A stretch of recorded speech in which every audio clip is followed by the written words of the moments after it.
Welcome to Stenton. My name is Dinah, and I'm here to share my story with you. My story began before I came here. The first place I ever remember being as a young girl was Emlyn House. I don't remember much about my parents, but I do remember Hannah Emlyn. I had to do everything that she told me to do.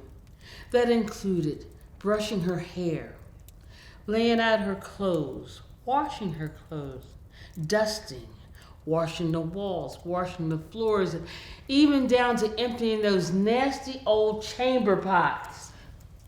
I was given to Hannah as a gift by her father, George Emlyn. Can you imagine being a gift, a human person being a gift to somebody else? But you know, African American boys and girls were valuable in those days because they could be trained up to be loyal servants for a lifetime. But I knew that I was more than a servant. I had the same dreams that every other young girl wanted. I wanted freedom, parents, a family. I never gave up hope that one day I would grow up to be a wife, mother, even a grandmother. But you know, there weren't very many African American young men around at that time. But I was lucky. I did meet one young man who was so handsome and so nice, and we became friends, good friends. We talked and talked a lot until we got around to the subject of marriage. We talked about getting married when we got old enough to get married. Now, Hannah Emlyn had also grown into a young woman at this time, and she came from a wealthy, respected Quaker family, and she had many suitors. But there was just one, William Logan, who also came from a wealthy and respected Quaker family that won her favor, and she agreed to marry him. Now, once they married, George Emlyn gave me to William Logan as part of the dowry. So I would be owned by William, but I continued to serve Hannah as her personal servant. But I had to go where Hannah went. Now, he had a fancy house in Philadelphia. So there went my dreams. I had to go where she went. I had to stop thinking about the young man that I might marry. All that got wiped away, and I kept on serving the Logan family. And they started having children, and William seemed like a really good father. But he really enjoyed coming out to Stenton to visit his father out in the country. And after his father died, William inherited Stenton, and he decided that the family and I should move out to Stenton. So once again, I found myself taken to a new home. It was much bigger and had many more servants. It had at least 10, and I was one of the African servants. They had white servants who were indentured people, and they could work off their indentureship by putting in a number of years. Many of them were paying off the debt of riding over on the ship. Now, my ancestors came over on that ship. They weren't willing to come over, and all they lost was their freedom. Their freedom. Hardly seems fair. But I did hear of some Africans who were able to earn money and buy their freedom. I heard about Richard Allen, who did just that. He was owned by Benjamin Chew. And once he was free, he started his own church in Philadelphia, African church. I can't imagine the Logans allowing me to earn money so I could buy my freedom. I imagined other ways of getting it. Yeah. Some people actually ran away. I know of this one young man who used to live here. He ran away, and we haven't heard from him since. We don't know whether he got to freedom or if he was sold further down south into deeper slavery or not. But we never heard from him since. I just hope he got to freedom. Now, The Logans and other owners nearby, they didn't want their Africans to run away. I mean, yes, we worked from sun up to sundown, but they knew that we needed time for ourselves. And so they decided to allow us to congregate together Saturday nights and Sundays, and even Africans from nearby estates would come and we would share music and laughter and stories and just enjoyed each other's company. And soon new families were formed. One of them would be my own. Yes, one of them would be my own. That young man that I had met earlier, met up with him again. And this time, he was bigger, he was stronger, he was more handsome. I mean, he had skin like licorice and teeth like ivory. And every time he smiled, my heart would just go pitter-patter. So we knew that we were in love, and this time we were going to get married for sure. We were going to jump that broom. We knew that we had to get permission from our owners, though. And we did. And we wasted no time jumping the broom and celebrating our love. And it wasn't long before. I started to get sick in the morning. Sometimes I'd be with Hannah and I'd have to put my hand up and run for that chamber pot right away. But I managed to get through those 9 months and gave birth to a beautiful baby girl. They named her Bess.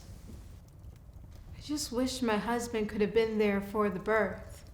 But the Logans, they seemed really pleased to have gained another lifelong servant. Anyways, the time came when my love finally met our beautiful baby girl, and we spent as much time together as we could. Then suddenly, he became sick,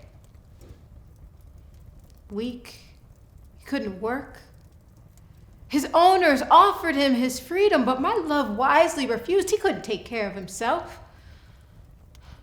I became worried, scared that they would sell him for whatever they could get or just chase him away. So I did something I never thought that I could do.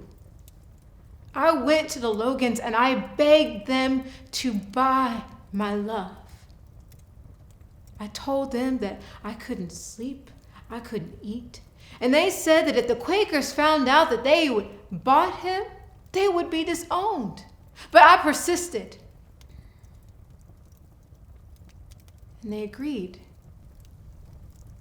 I guess they knew that I wouldn't be much of a servant with a broken heart. We stayed together for as much as we could. Bess and I took care of him, but eventually he died. Bess and I clung to one another for strength. I was pleased that Bess grew up to be a beautiful young woman and had a son of her own named Cyrus. That meant that I was now a grandmother, and I wanted to spoil that child as much as any grandmother would. Sometimes he made me laugh, but other times he made me weep when I thought about that he was born into bondage like so many others. When would freedom come? Years passed, and I told you that I listened. And I started hearing more and more Quaker leaders tell the Logans to set their Africans free, because the Bible says to do unto others as you would have them do unto you. They told them that they didn't need to own Africans, that if they needed servants, they could pay for them or use indentured servants. And I noticed that more and more Quakers were setting their Africans free, and so I hoped and I prayed that the Logans would be next. Well, one day, my Bess came running to me with tears in her eyes. She said that the Logans had freed her and she could go any place that she wanted to go. I knew that this was good news because I knew that they would free me soon. I knew that I would soon be free. Days passed, then weeks, then months, and I still wasn't free. Why not me? Did they think they were doing me a favor because I was getting older by not setting me free? Or was it because I had been with them for so long they considered me a permanent piece of the household? Well, whatever the reason, I decided it was time for me to demand my freedom. I remember it was springtime 1776. New life was bursting forth, and I was determined to live a life free from bondage. What did I have to lose? I walked right up to them. I said, I want my freedom. I want my freedom now. And they looked at me with surprise, like, oh, was it something that we did or said? No. Freedom is my birthright. I've wanted freedom since I cried in this world. I want everything that everybody else has. I want to be able to choose my clothes, to choose my food. I want to be able to chew it up and spit it out if I want to. I want my freedom. Well, they thought about it, and then they did give me my liberty. They gave me the papers that said I could go where I wanted to go and choose with whom I wanted to be with. But I made a decision. I decided to stay on with the Logans. After all, I had been with them for so long that I knew them. I wasn't willing to go into a strange place, a new house, and learn new people and all of that. After all, I had my grandson Cyrus with me too, and I had to decide what was best for him. As long as they paid me like they paid other servants, I was willing to stay there. And they did. They decided that they would give me 12 pounds a year. So now I had my freedom and I had my money. But the newfound freedom and money was not enough to prepare me for being right in the middle of a war I never chose to be involved in. By summer of 1776, I had heard that independence was declared, and tensions between the colonies and the British were rising, and there was talk of war. Now, William and Hannah, they were devout Quakers, so they decided they were not going to be involved with the war. Their son, George, moved to Scotland to study medicine. That boy always did want to be a doctor. He used to follow me foot to foot when I was mixing my herbs and my potions. He would be right behind me wanting to know what I was doing. And then William Logan, he decided to stay here at Stenton. But by the fall, his long-term illness overcame him and he passed. Hannah and I did all that we could do to make him comfortable in those final days. And I mourned his loss. And I remember him. I remember him for being a man who at times tried to do what was right. After he freed me, he freed another African servant who had a peg leg just so he could learn a trade. After his death, Hannah was not the same. She became sickly and weak. I stayed by her side, tending to her every need, but despite the best efforts of the doctors, she passed one cold day in January 1777.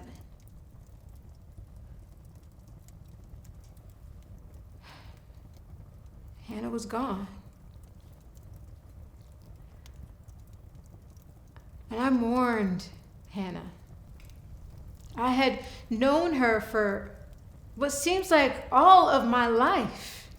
I felt a closeness to her, as one woman to another. Now, with Hannah and William's passing, that made George the legal heir of Stenton. But he was still in Scotland. So there were other members of the Logan family that would come and go and help me take care of the place, keep it orderly and clean. But they wouldn't stay too long because they didn't want to be so close to the war. which left me sometimes here alone, taking care of Stenton. And I would pray that George would return. And one day, one hot August day, 1777, a George did arrive, but it wasn't George Logan. It was George Washington. And he brought his army with him. And let me tell you, I was so scared. What was I going to do if I was caught in the middle of a war between Washington's army and the British? And I was so relieved when they left. But it wasn't too much longer after that I started to hear explosions coming from Philadelphia. It was the British. They were burning buildings. You could see smoke rising in the clouds. And I knew that it wasn't long before the British were going to find their way here. And I was right. General Howe came with his British soldiers, causing such a commotion. They stayed for a while, but I was so glad when they left. I thought nothing else could happen. This must be the worst of it. And I was wrong. Not too much longer, I heard horses coming up Germantown Road. And I thought to myself, not again. And it was the British. Angry, mean-looking soldiers with fiery torches in their hands. And they came right up to me and said they wanted some straw and hay because they were fixing to burn this place down. Well, I got so nervous, but I knew I had to tell them, or they could have even killed me. So I pointed them to the barn. I said, right down there in the barn, you'll find some straw and hay. So they followed me on down to the barn. And they were arguing with one another as they were going in and slurring their words. I think they had been on some kind of spirits. Right after that, I heard more footsteps of horses down the Germantown Road. Clip, clop, clip, clop. This time there were about 8 soldiers, and they came. And their leader asked me, "Have you seen any deserters? We're looking for deserters around here." I said, "Yes, sir. There's 2 of them. They went right down into our barn." And so they went down, and they saw these men, and they called them deserters.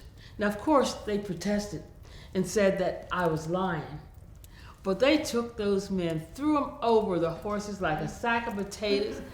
And I laughed as they rode away. Never in my life did I ever believe that the word of an African woman would be taken over not just one, but 2 white men. They never came back.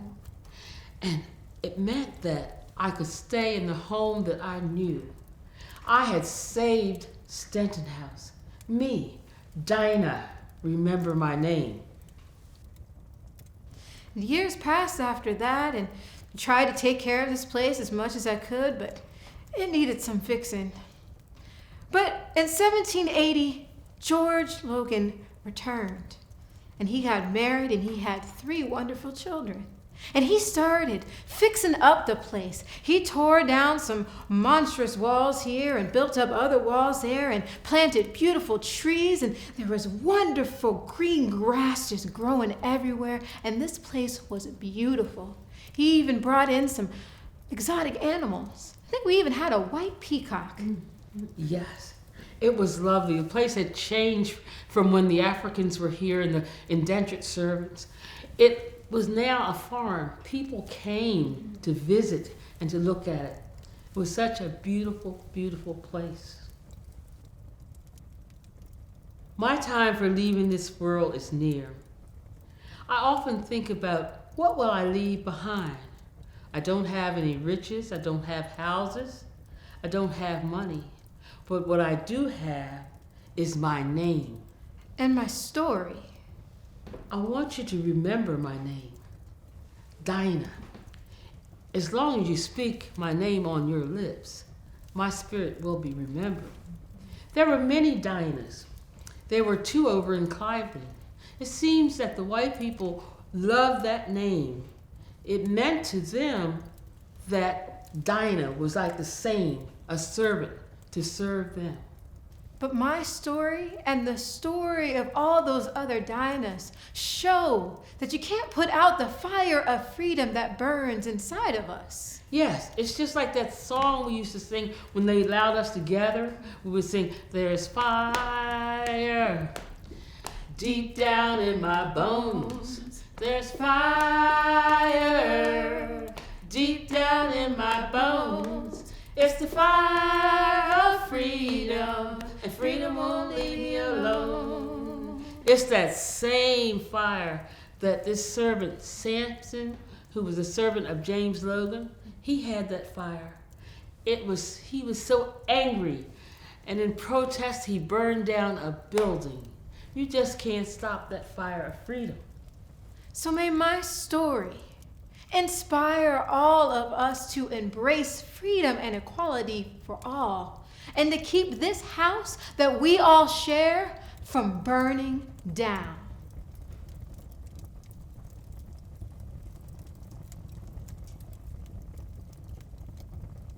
There's fire deep down in my bones. There's fire deep down in my bones. It's the fire of freedom, and freedom won't leave me alone.